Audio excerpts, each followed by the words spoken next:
Welcome to beginner friends. అందరికీ నమస్కారం. ఓం నమో భగవతే వాసుదేవాయ.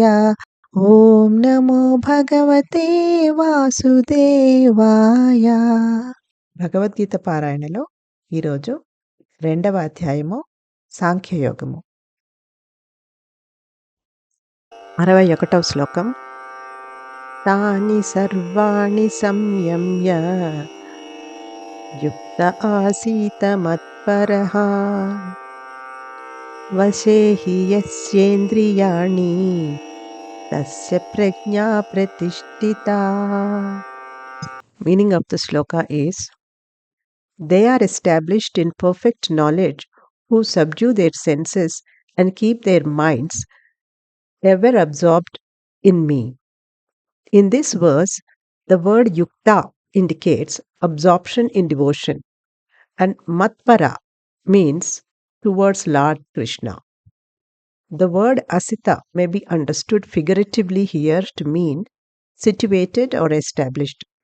Having said that the impetuous mind and senses need to be tamed, Sri Krishna now reveals the proper engagement for them, which is absorption in devotion to God. ఇప్పుడు తెలుగులో తాత్పర్యం. ఎవరైతే తమ ఇంద్రియములను వశమునందు ఉంచుకొని మనస్సును నాయందే ఎల్లప్పుడూ లగ్నం చేస్తారో వారు సంపూర్ణ జ్ఞానంలో స్థితులై ఉన్నట్లు. ఈ శ్లోకంలో యుక్త అన్న పదం భక్తితో లీనమైన అనే అర్థంతో ఉన్నది. మరియు మత్పరహ అంటే శ్రీకృష్ణుడి పట్ల ఆసీత అన్న పదాన్ని ఉపమానంగా నెలకొని లేదా స్థితమై ఉండి అని అర్థం చేసుకోవచ్చు.